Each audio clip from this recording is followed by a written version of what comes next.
Mais ça peut être bien. Oui, c'est celui qui l'a. Ça peut être bien. Oui, mais c'est ça. Donc, merci d'être là. Nous allons maintenant accueillir Romain Pau, qui est journaliste depuis 2013. Anciennement à François et actuellement au magazine Nexus. Oh là là, tout a été effacé.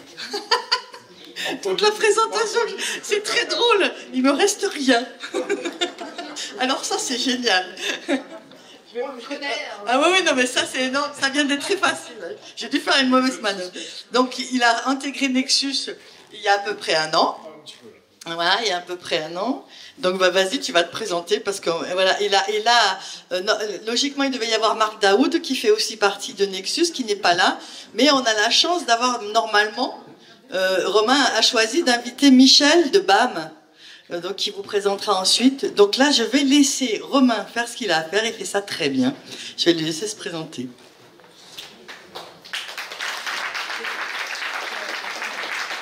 Merci. Merci à toute l'organisation de l'UR et à Kalia qui fait un gros travail aussi, qui fait partie de ceux qui font des travaux de l'ombre en général et qu'on n'applaudit pas assez. Vous pouvez les applaudir.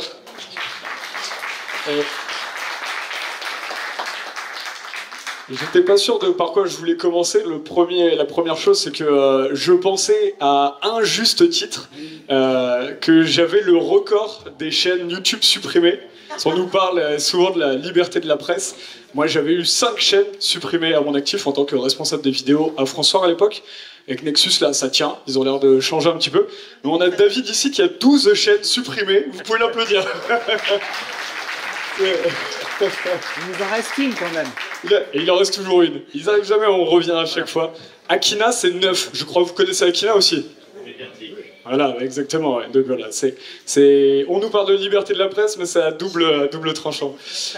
Pour ceux qui ne me connaissent pas, je voudrais commencer par juste rappeler pourquoi on est là ici. C'est qu'on est tous à peu près conscients.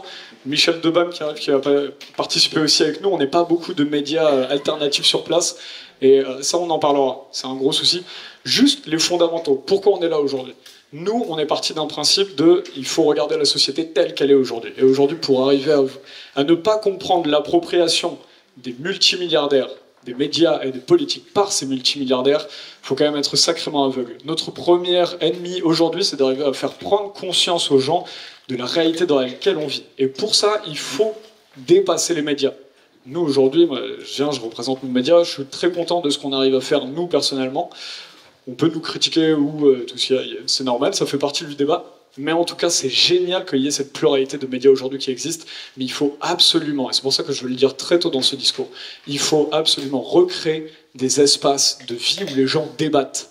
Parce que nous, les médias alternatifs, on ne sert à rien si là, aujourd'hui, il n'y a pas d'espace d'action sociale.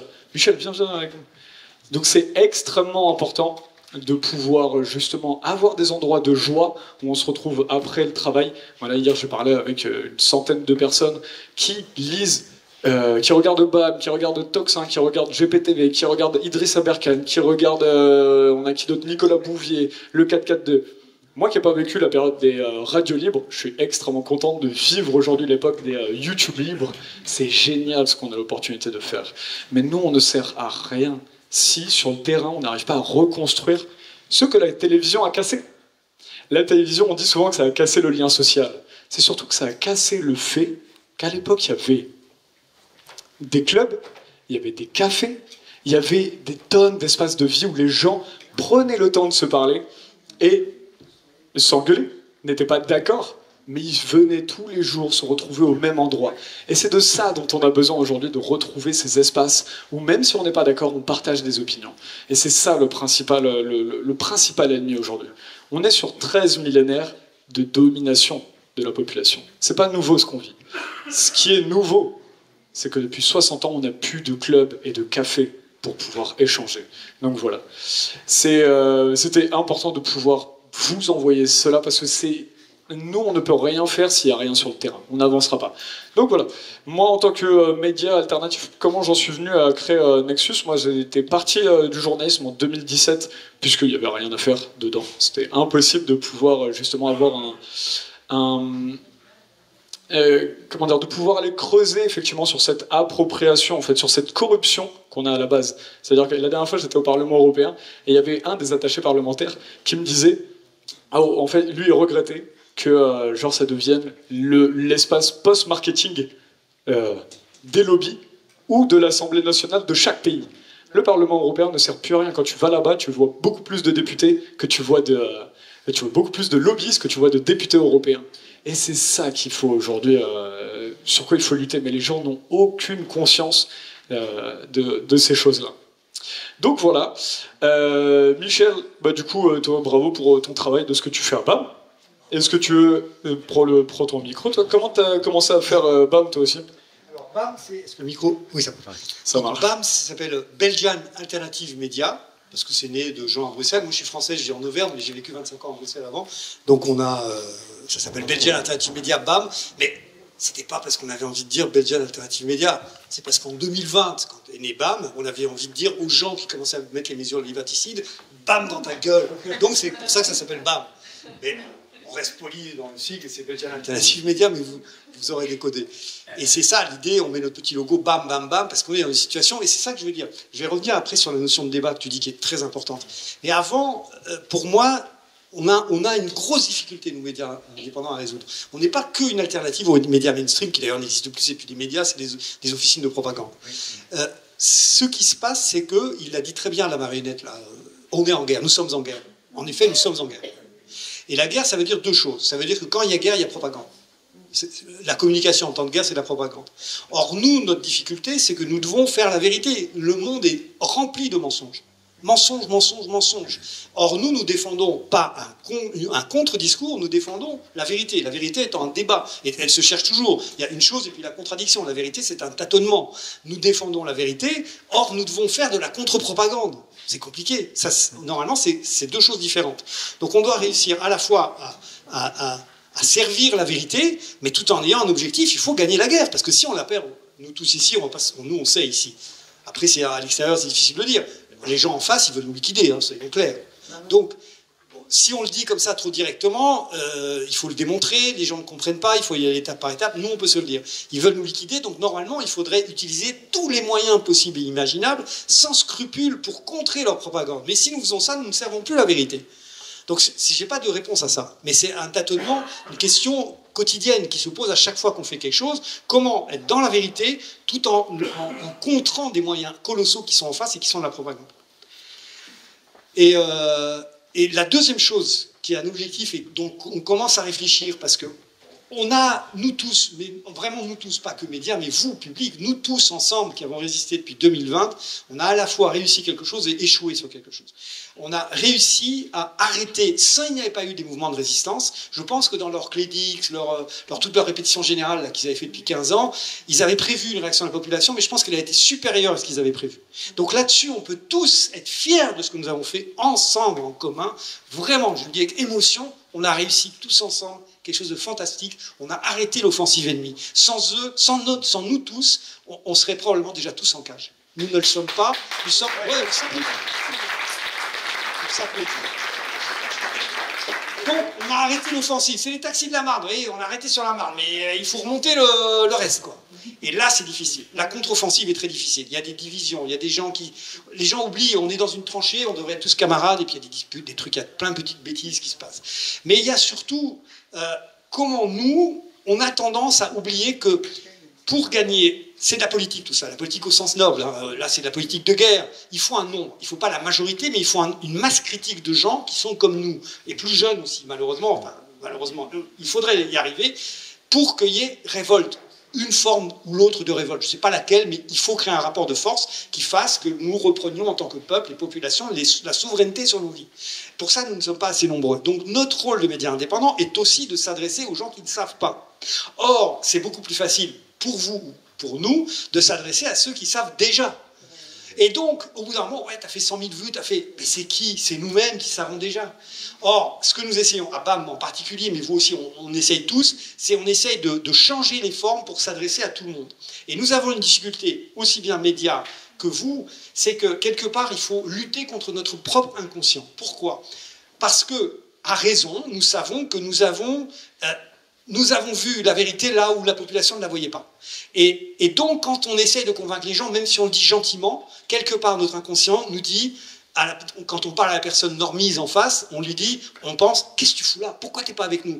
Et ça, la personne le ressent, d'où déni, d'où rétractation. Il faut d'abord lutter sur nos propres inconscients pour s'adresser aux gens à la même hauteur. On veut convaincre les gens, on doit gagner une guerre, on s'en fout d'avoir vu avant eux. On n'est pas supérieur, ils ont des qualités que nous n'avons pas. Donc on doit s'adresser aux gens qui...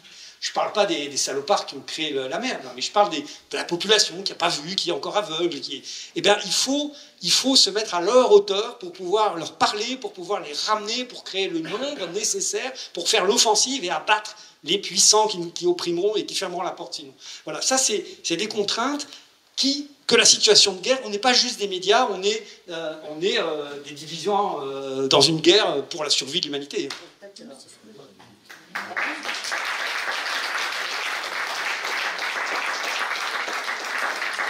Ça nous ramène vachement, on en parlait avec Michel, de ce que les gens consomment aujourd'hui comme information. Puisqu'on est aussi obnubilé, pas toujours par la personne. Nous, la difficulté qu'on a dans les médias alternatifs, c'est, vu la précarité du métier, on a souvent tendance à pouvoir suivre ce que fait l'autre de bien.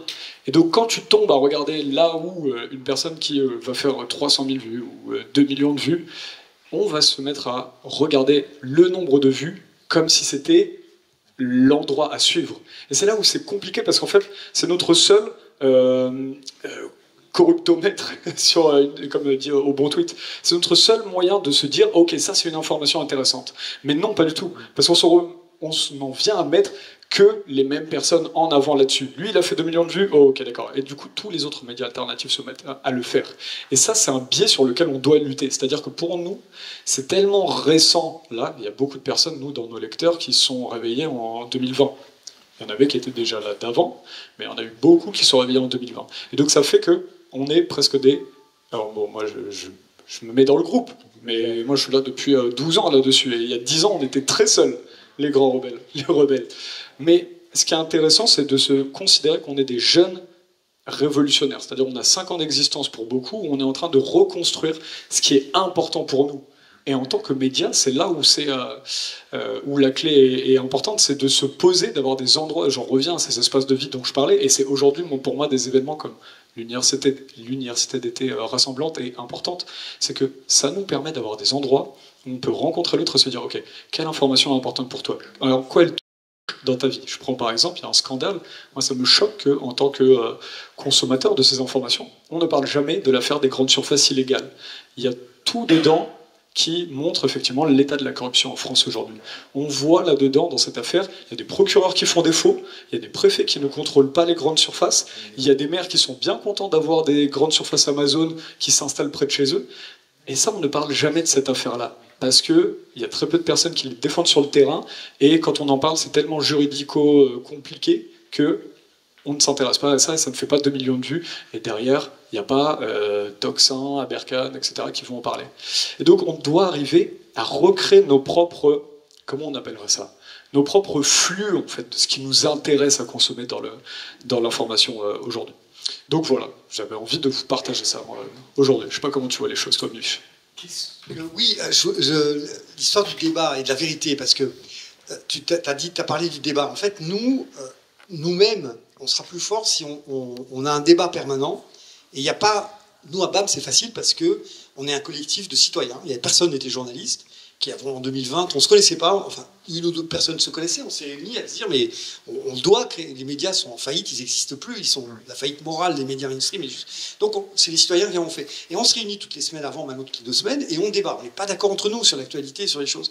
Mais donc nous-mêmes, on a ce processus de comment s'adresser aux autres et comment intégrer des points de vue différents. Donc ça, mais même chez vous, vous débattez aussi, c'est des collectifs. Il y a des médias qui fonctionnent plutôt en collectif, et je trouve que dans la situation actuelle, c'est mieux que des médias qui fonctionnent de manière avec un ou une chef. C'est toujours mieux de ne pas savoir exactement où est la vérité et d'être toujours en recherche. Parce que la vérité, on ne la touche jamais vraiment. Après, quand on a des choses, il faut l'affirmer, sinon on tombe dans le relativisme. Voilà, donc pour le débat. Mais oui, j'avais un autre truc à dire, mais ça reviendra peut-être, qui m'échappe. Non, c'est passionnant, c'est passionnant. Moi, j'ai envie d'accentuer beaucoup plus la clé sur effectivement... Parce qu'encore une fois, on est là pour parler de Peter Troy, ce que tu veux dire? Oui, mais faut que je l'attrape bien. Oui, eh ben, écoutez, attrape-le. C'est juste vraiment pour... j'ai envie de revenir sur la création de ces ateliers, de ces espaces de vie. Parce que là, tout à l'heure, je parlais encore avec Étienne Chouard, qui est toujours à dire « Oh, on fait pas assez d'ateliers constituants, on fait pas assez de tout ça ». Et là, moi, ce qui m'a choqué depuis ces derniers mois, c'est cette prise de conscience où les gens, à chaque fois, me disent « Ok, on consomme BAM, on consomme un tel », mais derrière... non, je vais pas aller créer un espace de vie ou n'importe quoi ou faire des ateliers de formation. Tout à l'heure, tu as lancé un atelier de formation pour apprendre à partager ton savoir-faire, qui était d'apprendre à faire des meilleurs cadrages. Ça, c'est génial de faire des trucs comme ça. Si on se formait à faire des ateliers de formation en électrique, un tel peut faire une formation, apprendre à argumenter, à refaire, à recréer sa pensée. Ça, ce serait génial si tout le monde faisait ça. Et aujourd'hui, on me dit comme réponse sur le terrain, ah non, moi, là pour l'instant, je suis pris dans la famille, mon travail, j'ai pas le temps, je peux pas le faire après. Il faut dépasser ça, il faut qu'on arrive à recréer des endroits où on se dise mais c'est génial, j'ai envie d'aller à l'atelier de Michel, c'est mon plaisir après le travail, c'est mon plaisir après la difficulté, même si c'est de 18h à 19h, même si ça nous saoule, à 19h on n'entend plus parler de Michel ou d'un tel.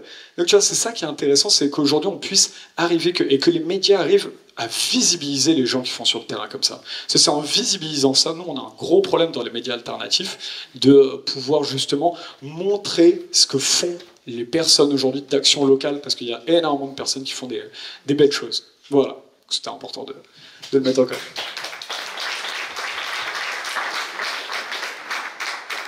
Quand tu dis visibilité, mais c'est un problème, c'est ce que je voulais dire, mais en fait c'est en filigrane. Et, depuis 5 ans, on s'est beaucoup adressé au cerveau gauche. C'est-à-dire au cerveau rationnel. Je rappelle, le cerveau gauche, c'est le cerveau rationnel, et le cerveau droit, c'est le cerveau sensible, le cerveau du rêve. Quand vous allez au cinéma et que vous regardez un film, c'est le cerveau droit qui travaille. Vous allez vous mettre dans un état de semi-sommeil et de rêver, et vous allez apprendre les choses d'une autre manière. Quand vous écoutez un reportage à la télé, c'est le cerveau gauche qui travaille, vous allez être « Ah oui, il a dit tel chiffre, ça c'est supérieur à ça, ça a augmenté ». C'est le cerveau qui réfléchit. Les deux, en général, ont du mal à travailler en même temps. C'est possible, mais c'est... Et donc, nous, en tant que médias, c'est normal, le journaliste, c'est plutôt le cerveau gauche, c'est-à-dire le cerveau rationnel. C'est des chiffres, c'est des faits, c'est des débats, des contradictions. Bon. Moi, je viens du cinéma. Et d'ailleurs, on est plusieurs à BAM à venir du cinéma et des artistes. Donc pendant 5 ans, on a oublié, on ne s'est pas du tout intéressé au cerveau droit. Et là, moi, je suis en train de revenir à... J'ai suspendu, j'avais 2 longs métrages en cours, un comme scénariste et l'autre comme réalisateur. J'ai suspendu mon travail en 2020 quand j'ai compris qu'un système totalitaire allait venir pour justement faire des médias indépendants et être en guerre. Donc, mais je vais revenir à mon travail autrement. D'abord dans BAM, mais aussi pour d'autres choses. On doit aussi créer des formes. Les formes, et je pense que pouvoir se réadresser au cerveau droit, ça peut nous aider. C'est-à-dire... si jamais on montre, par exemple, j'en vois dans la salle, des victimes des vaccins, dans ce qu'elles vivent, pas qu'ils disent l'énumération de leur maladie, ça c'est le cerveau gauche, l'énumération des maladies, elles ont vu le docteur là, il s'est passé ça, ok, c'est très important de le dire. Mais si on montre des petites choses de la vie qu'elles n'arrivent pas à faire, elles n'arrivent plus à attraper un objet, elles n'arrivent plus... Si des scènes, là, comment voulez-vous que les gens en face soient dans le déni? Il n'y a pas de déni, ils prennent la situation humaine. Après, ils ne vont pas dire « Ah, c'est les vaccins qui ont fait ça ». Mais ils n'auront plus le cerveau qui dit « Il y a tel chiffre, tel chiffre ». Ils verront vivre la personne et donc, quelque part en nous, quelque chose sera remué. Ils ne vont pas changer tout de suite. Mais nous ne nous adressons pas encore à ça. Donc je pense que la question de forme, mais y compris dans le journalisme, on doit trouver... Ça, c'est aussi de la propagande, parce que les grands metteurs en scène, c'est des propagandistes. Un Hitchcock qui vous embarque dans un thriller haletant, c'est de la propagande, c'est un système de manipulation. Et la manipulation qui n'est pas pour vous faire du mal, mais pour vous faire du plaisir pendant 1h30, bien sûr. Mais des systèmes où on s'adresse au cerveau du rêve, au cerveau du sensible, au cerveau de l'empathie, on doit peut-être, et y compris dans la formation. Y compris, mais d'ailleurs tous les deux, quand on s'est rencontrés à la DSM, on a fait un petit peu ça. C'était un petit peu... On a fait un petit truc ensemble. En fait, pour vous raconter, le jour où on s'est rencontré avec Michel, c'était il y a quelques mois de ça, on était à l'Agence nationale du médicament, qu'on a beaucoup entendu parler pendant la crise Covid, et il y avait, c'était le collectif VIAC 19 de Dominique Bodino qui avait organisé ça, et Marie-Pierre, voilà, et Francis, qui se cassent la tête, voilà, et ce qui font partie des personnes qu'on ne visibilise pas assez et à qui on ne donne pas assez de crédit. C'est très intéressant, c'est que du coup on s'est retrouvés Ils étaient venus juste en bas de la NSM pour rencontrer le personnel de la NSM, et le personnel n'est jamais descendu. Donc on était en mode, bah, ça ne sert à rien, mais c'était bizarre parce qu'il n'y avait personne qui allait au travail et personne qui sortait du travail.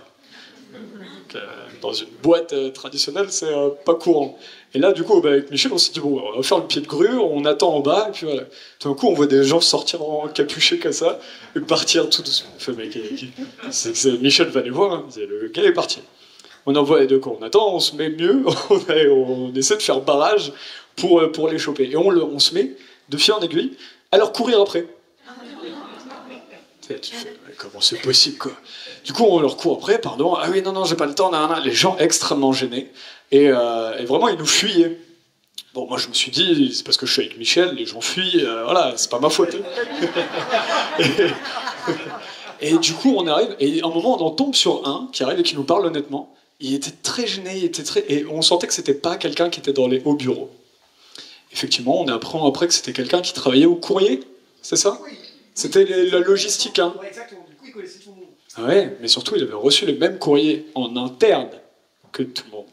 Et c'est là où c'est passionnant. C'est que le gars nous dit, on a reçu une note en interne, attention, jeudi ou je sais plus quel jour, il y a eu une manifestation de gros complotistes, ne venez pas au travail, faites du télétravail, ils nous disent.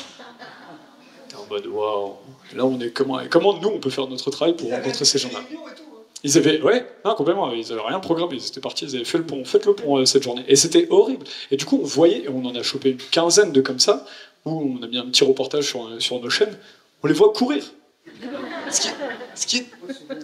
Ah ouais, donc ça va, parce que je m'entretiens, mais ils vont vite, hein, quand ils veulent pas nous voir. C'est vrai, non.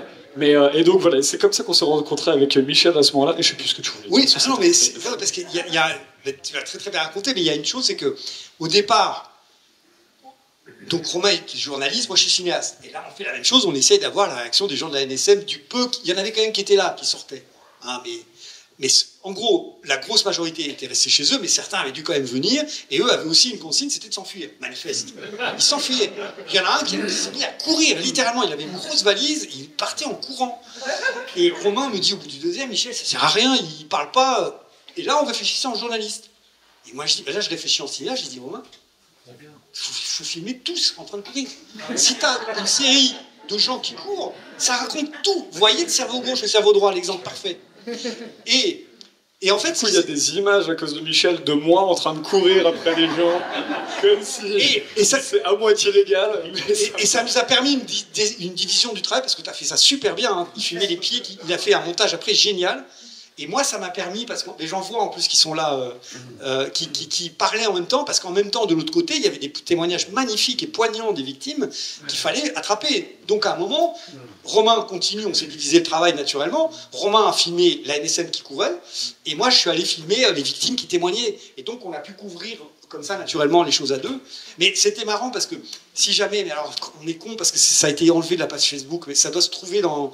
Nous, on avait fait, ma collègue Caroline et ma collègue Vinciane à BAM, on fait un truc... C'est pour ça que j'ai aussi l'idée. En janvier, il y avait le procès von der Leyen, tout ça, il y avait tous les épisodes, et on savait que à Liège, dans une des... C'était à Liège ou à Bruxelles? C'était à Bruxelles, c'est là. Il y avait l'avocat de von der Leyen qui allait devoir venir. Elle ne vient pas, hein. Mais il y avait l'avocat. Et ils se disent, de toute façon, il ne voudra pas parler. Et moi, j'y ai, pareil, en tant que cinéaste, j'étais en France. Ils étaient en Belgique. Et je leur dis... Même s'il dit rien, filmez-le, courez après lui. Parce que même s'il dit rien, et c'est ce qui s'est passé, en plus ça a été génial parce qu'ils ont obtenu un truc. Donc lui se barre en courant, donc on voit la caméra et Caroline et Vinciane qui filment, qui courent, il l'attrape, et puis en fait les avocats belges ont une tradition, ils s'adressent aux médias. Il avait pour consigne de ne pas s'adresser. Donc là il était contre von der Leyen, de sa cliente. Et ça se sent. Et donc elle lui dit, mais alors vous ne devez pas parler, vous ne voulez pas? Et puis à un moment il lâche une phrase, et on comprend que malgré sa phrase diplomatique, ça le fait chier. Super moment. Donc, on a l'émotion de la fuite, et puis il y a quand même une info, c'est qu'il y a un problème entre les... Ça ne prête pas à conséquence, mais c'est toujours bon de savoir entre von der Leyen et son avocat.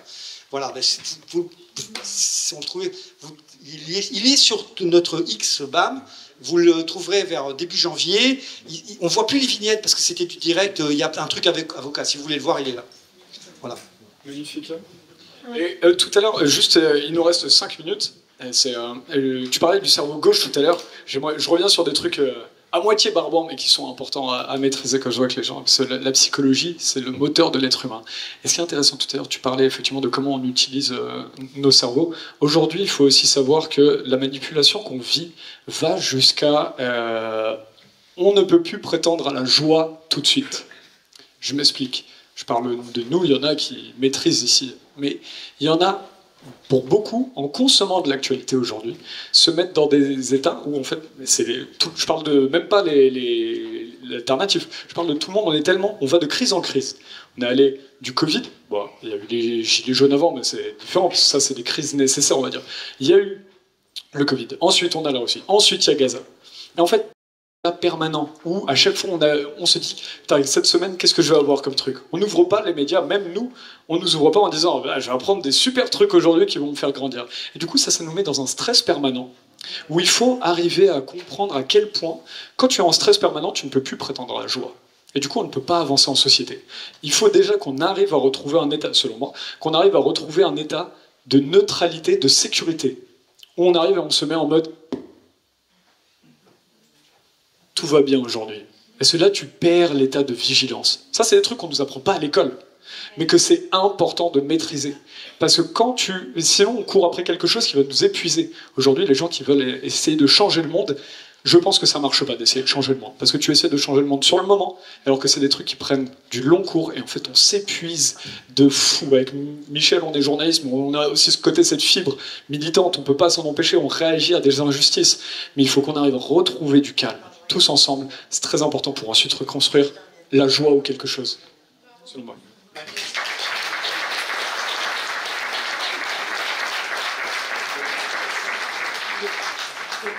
Il vous reste 2 minutes, messieurs. Est-ce que quelqu'un a une petite question qu'on donne quand même, qu'on réponde ouais. 2 minutes, hein.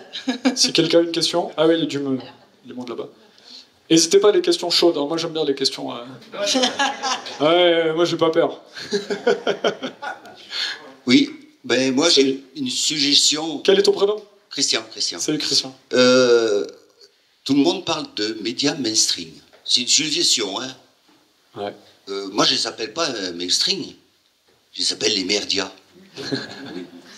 Parce qu'ils nous diffusent dans la tête que de la merde. Excusez-moi du terme, hein, c'est peut-être vulgaire, mais quelqu'un qui est déprimé, il regarde BFM, il regarde LCI, un petit peu moins CNews. Il a envie de se pendre. Il a envie de se pendre. Alors moi, depuis 2020, je me suis un peu beaucoup plus réveillé. J'étais déjà, mais j'étais beaucoup plus réveillé. J'ai regardé des gars comme vous. Eh bien, je vais vous dire un truc. Je vous remercie de tout mon cœur. Parce que vous avez fait un boulot qui nous a permis, je pèse mes mots, beaucoup, de garder le pied, enfin comment on dit, voilà, de nous maintenir. Vous avez maintenu notre espoir. C'est ça qui est beau, gros. Merci. Merci beaucoup. On va s'arrêter là puisqu'on va recevoir maintenant Lucie. Non, on n'a pas... Désolé, mais il y a des gens qui sont là. Alors vraiment très rapide. Hein. On est vraiment sur du 30 secondes. Alors allez-y. Hein. Allez, tu nous as dit 2 minutes juste avant. Oui. Bah non, c'était ça y est, elles sont ouais. Juste... Écoute. Très rapidement, nous on n'a pas le droit de les appeler les merdias. Donc nous on doit. Moi je suis allé 8 fois au tribunal pendant la crise sanitaire parce qu'on mettait en danger la sécurité de cette terre pendant la crise sanitaire. Et du coup donc voilà. Donc c'est effectivement on peut pas. Par contre on a le droit de les appeler les médias milliardaires. Moi je préfère ça au mainstream. Mainstream ça veut rien dire même dans notre tête. Il faut avoir des mots qui...